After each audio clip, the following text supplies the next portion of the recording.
The story begins with an elderly couple getting ready to attend a party. On the way, they can't stop bickering. Every little thing becomes an argument. No matter what topic comes up, a debate erupts. Their distraction almost causes them to crash into another car.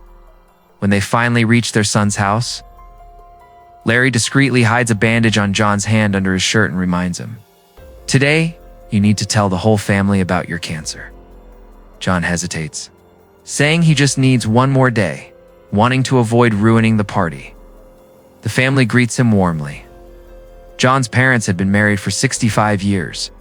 They mentioned finding an old box of his photos in the basement, and one of them is from John's first marriage to a man named Luke, who had died in the war. Suddenly, Larry starts choking. He struggles to breathe and collapses to the ground. Just a few seconds later, his eyes snap open, and he finds himself awake on a train. When the train stops at the station, he notices a crowd of people wearing hospital uniforms. Curious, he follows them and soon reaches a place called the Junction. But here people are speaking in strange ways that Larry doesn't understand, confused. He approaches a receptionist and says, "I was kidnapped and brought here." But the receptionist calmly replies, "No, that didn't happen. Just sit and wait for your AC." The crowd thins, and Larry falls asleep right there on the chairs. That's when Anna appears, calling his name. She introduces herself as his See His Afterlife coordinator. The truth hits. Larry has died, and it's Anna's job to guide him to the right place. Larry struggles to accept it. To make him understand, Anna shows him a mirror. He's shocked he looks young again. Anna explains that when people reach the junction, their bodies take the form they had at their happiest point in life. As she shows him around the building, Larry keeps saying, "I need to see my wife." Frustrated, Anna slaps him gently and snaps, "You're still crying, even after dying? Are you crazy?" Anna also explains that this place is neither heaven nor hell. It's just a temporary stop-awaiting area that can't be changed. Once a choice is made here, it's final. Just then, an alarm rings. Larry sees security chasing someone. Anna tells him that person must have tried to escape through the red door. "Don't ever do that, okay?" She then takes him to a temporary room and shows him glimpses of the afterlife according to different religions. Larry is told that he'll stay in this room for 7 days, until he decides what he wants his next life to be like. In the room is a wardrobe stocked with clothes he likes. After changing, Larry switches on the TV, only to see a single message on every channel: "Start your new life here. Start your new life here." Curious, he leaves the room to explore the junction. He walks past countless stalls, each selling visions of possible futures for the afterlife. Eventually, a little lost and bewildered, Larry finds himself in a bar. As he sits down, a beautiful woman approaches and flirts with him, hinting that his next life could be exciting. Larry politely replies, "Sorry, I'm married." At that moment, the bartender, Luke, steps in and stops the woman, saying, "Advertising inside the bar isn't allowed." The woman quietly walks away. Curious and a little stunned, Larry asks Luke, "Are you an angel?" Luke explains that, like Larry, he's also a soul but currently working at the junction. Larry is still a bit confused, so Luke lays down the rules. Once you choose your next life, you cannot change it. Visiting another life is also not allowed. Anyone who breaks the rules by staying too long or trying to alter their life will be sent to the void, a place of eternal darkness. Their conversation continues, and Larry opens up to Luke. "Man, my wife has cancer. I promised her I'd take care of her. And now I feel awful that I'm here before her." After a few sips to calm himself, Larry goes to his room and falls asleep. The next morning, Anna climbs onto his bed to wake him up. Poor Larry jolts awake, startled. As he recovers, he asks Anna, "Why are all these people working here?" Anna explains, "Some souls just can't accept that they've died. Others are waiting for their loved one's family or anyone they care about to arrive here first, before they move on to their next place. And the worst off are the ones who cannot choose at all." Larry then asks, worried, "What about my wife? How is she doing?" Larry wonders aloud. John, she'll probably die soon too, right? Anna replies gently, that information isn't available right now. Determined, Larry decides he will wait for John. Anna warns him, look, the 7-day stay here is free. After that, if you want to stay, you'll have to work and even move to the basement. Days go by, but there's no sign of the young John. Anna asks him, are you sure you want to wait? It could take months. Or maybe her cancer has even healed. Despite the uncertainty, Larry makes a decision. He begins building a beautiful little house in memory of John, so that when she arrives, everything will be perfectly ready. That night, he writes a heartfelt letter for his wife. At that very moment, John dies from cancer and awakens on a train just like Larry did.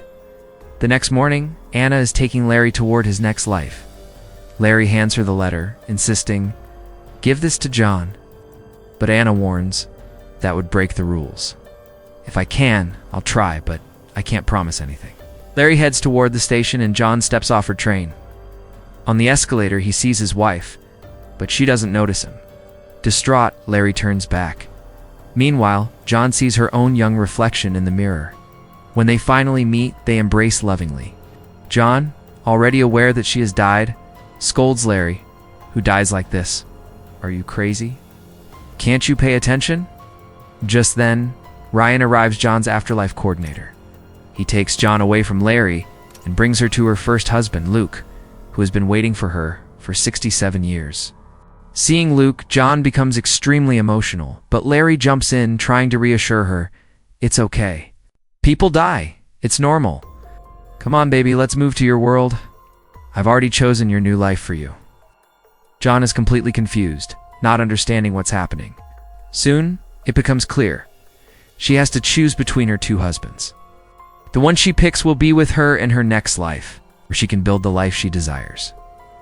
Ryan then explains all the rules and takes her to a private room. After changing clothes, he walks her through her options. Just then, Luke arrives, but terrified of having to choose, John shuts the door. Ryan reassures her, Luke is amazing. He's been waiting here for 67 years just for you. Meanwhile, Larry vents his frustration at Anna. She explains, Ryan and I, we were in a previous relationship. We have our own history, so he might be speaking against you on purpose. Larry snaps back. John and I were married for 65 years. Luke didn't even live that long. We raised children together, spent a whole lifetime together. Back at the junction, John and Luke take a walk. They feel a bit awkward, unsure of what to do. Suddenly, 2 guards rush past, chasing a man who is trying to escape from his chosen life. One guard notices Luke, greets him, and immediately recognizes John. He says, finally, you've arrived here. Is hearing this? John feels happy. It shows that Luke has been thinking and talking about her all this time. After the guards leave, Luke explains the rules to John and confesses his love. He says, I've thought about you every single day, continues to shower her with sweet words, and even tries to kiss her, but John pulls back. Feeling awkward, she says, I need some time to think, and quickly leaves the area. A few minutes later, Larry bursts into John's room, overwhelmed by all the options for her next life. John panicked and started yelling at Larry. She told him firmly, I need some time to think. She explained that the past few days had been incredibly heavy for her.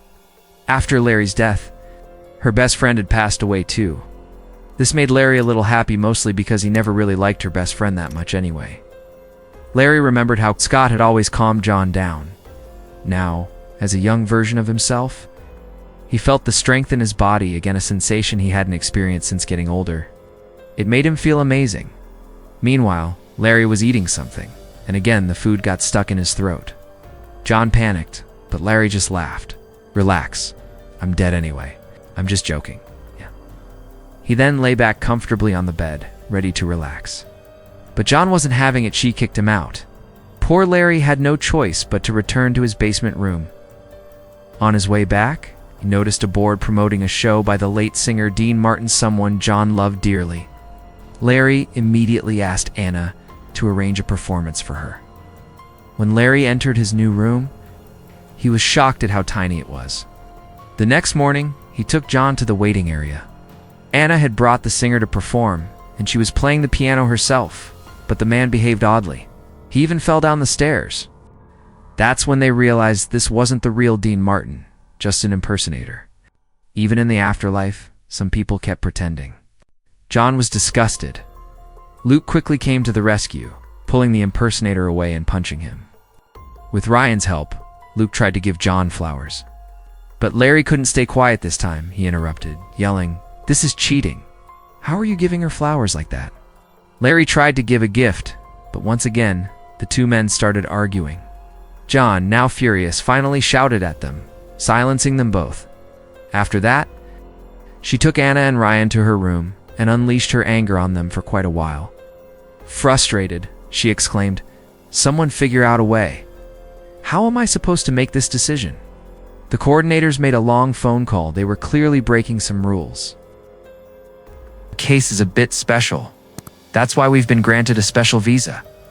You are allowed to try both options, once with Larry and once with Luke B, for making your final decision. Hearing this, both men immediately started arguing again, asking who gets to go first. The two men began wrestling over who would go first.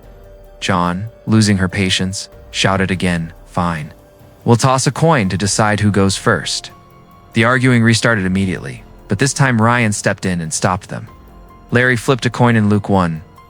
During the train ride, Luke and John reminisced about the old days. Soon, they arrived at a beautiful mountain with clear skies and lush green forests. Hand in hand, they explored the area, enjoying each other's company.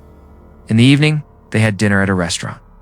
John kept talking about her children and grandchildren, which made Luke feel a little uncomfortable. He said, "I'm not upset. It's just a little sad that I couldn't give you this life. But I'm happy you got a good one." John replied, "I waited for you for a while. But then, what could I do? You were gone. No one comes back after death." Luke then took John to a place called the Archives, a special area present in every chosen life, where souls can revisit their memories. Together, they relived all the important moments of their relationship, their first meeting, first kiss, wedding day, and the final promise John had made before Luke went off to war. Finally, John kissed Luke again, saying, "I broke when you died." The memories continued, showing Luke witnessing how Larry had proposed to John. Furious, Luke stormed out of the building. He yelled that Larry had taken advantage of a grieving woman, seizing the opportunity. John tried to explain it wasn't like that, but Luke wouldn't listen. Meanwhile, Larry was frustrated. Luke was telling everyone that he had died fighting in the war. Now, if Luke made himself look like a hero, who would want to fight for John?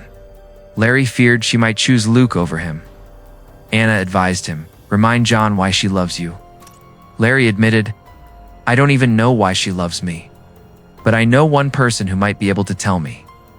A little later, Larry met John's best friend, Karen, who looked quite old.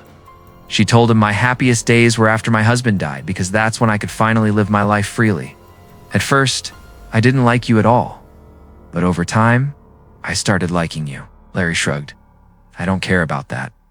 Just tell me, why does John like me?" Karen replied, "How would I know?" Karen added, "But one thing I can tell you, you've made John very happy." Later, Larry went to Luke's room, trying to find some clue or secret. On the walls, he saw marks showing that Luke had been counting every day since his death. On his desk, Luke had been drawing pictures of John in a notebook. Suddenly, Luke appeared and started yelling at Larry, "You did wrong by John. When she was sad, you took advantage of the moment." The two men got caught up in a heated, pointless fight. During the scuffle, Larry's letter fell from his pocket. Luke pointed at it and said, "The place where you proposed. That was our special spot. After I left, John felt lonely there. And you used that to win her over." The next day, Larry took John to experience another possible life at the beach. It was a very popular setting, so there were many people around. They were talking and leaning in to kiss, when suddenly a boy hit Larry with a ball. To make things worse, he started bragging, "Do you know how I died?" Later, they took a boat into the sea. Larry apologized to John, saying, "I wasn't there when you died. I'm sorry." he went on, talking about how happy their children would be if they could see them together now. John smirked and said, "You're trying to manipulate my mind, aren't you, you clever one? And who exactly are you telling about the kids?" Another argument broke out between them. John, frustrated, said, "You just don't understand my situation. At different times, I've loved both of you. I've made promises to spend my whole life with each of you," Larry calmly replied. "If I were in Luke's place, I would have waited for you too." John wanted to revisit her memories with Larry, but he refused. He said, "In memories, a person can get lost. I don't want that to happen to you." John thought he was afraid of what might come out if they looked back. Instead, they sat by the water and talked about their first date. Larry said, "I just always wanted to give you a better life." Meanwhile, at the junction, Luke found Larry's letter. John and Larry returned from their date and kissed. Larry said, "I don't care where we go, as long as we're together," and Luke handed John the letter. Reading it, she realized just how close Larry had been to leaving.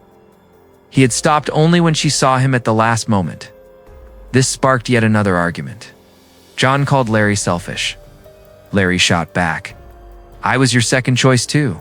And Luke, you fooled around with plenty of souls here as well." Furious, Luke shouted, "I spent 67 years and fooled around with just a couple of souls. So what's your point?" Luke snapped back, "I was waiting for John. A soul has needs too, you know." Now both men pressed her, saying, "Just choose once already. We don't know how much longer this can go on." But John still needed more time. Seeing this, the coordinator stepped in and took both souls away from her. A little later, Karen came to John with a drink. That's when John completely broke down and started crying uncontrollably. Karen comforted her and, to distract her, took her around 2 different fun booths. As John kept drinking, she poured her heart out about how torn and miserable she felt. That's when Karen reminded her gently, "You're dead, John. Remember what people say at weddings? I'll be with you until death do us part. Well, death did part you. So why are you overthinking this so much? Live your life the way you want," Karen told her. Meanwhile, outside, Larry and Luke had been drinking heavily. After 4 shots each, the 2 men surprisingly started bonding. They even complimented each other. "That girl's not worth us, bro. We're both amazing guys." The next morning, John woke up with a hangover, but she had made her decision. She called both of her husbands and said, "I'm so lucky to have spent my life with both of you. But I can't choose just one and make the other feel bad. I'd feel guilty forever. I won't choose either of you. I'm living my best life, and you should live yours too." John then decided she would spend her afterlife with her best friend, Karen. The 2 friends were ready to enjoy life together. Meanwhile, Larry told Luke, "You were right. I proposed at that spot because I wanted to remove your memories from John's mind.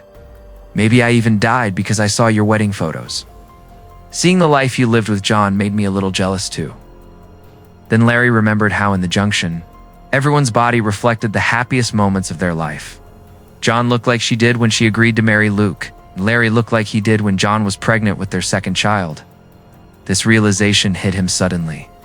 He ran to John at the station and found her on the train. He begged, "Come down for a moment. Just one last time," he said softly. "Your hair is so long now. Back when we were married, it was short. That means your happiest moments were with Luke. You should choose him. Be happy." At first, John refused, but Larry insisted this is the right thing. Tearfully, they hugged one last time. Shortly after, Luke and John boarded a train to start their new life together. They were happy, embracing each moment. Meanwhile, Larry wandered around the junction, unsure where to go. Seeing Anna and Ryan return, he felt a little comforted. Luke and John settled into their new life. But over time, John began to have doubts. She revisited her memories and watched her first meeting with Larry. Over the following days, Luke took John to various activities, but nothing felt right to her. Every night, she went to the archives to relive her life with Larry. A clerk warned her, "Living too much in memories isn't healthy. You need to move forward." One night, Luke said, "This life is perfect." John had no answer. The next morning, Luke wanted to go somewhere again, but John finally broke down. She admitted, "I made a mistake choosing you, Luke." Luke became angry and shouted. John tried to explain, "I was happiest with you, because that was my youth with Larry." John was stunned by the coordinator's answer. Larry didn't need a life without John. He wanted her by his side. She ran to find Larry, who was working as a bartender. The two of them took a shot each, and John said, "Come with me. But I need to tell you first I've broken the rules coming here. You could get stuck with me." Without hesitation, Larry said yes. Moments later, they chose a life together. A life that looked exactly like the home they had shared when they were married.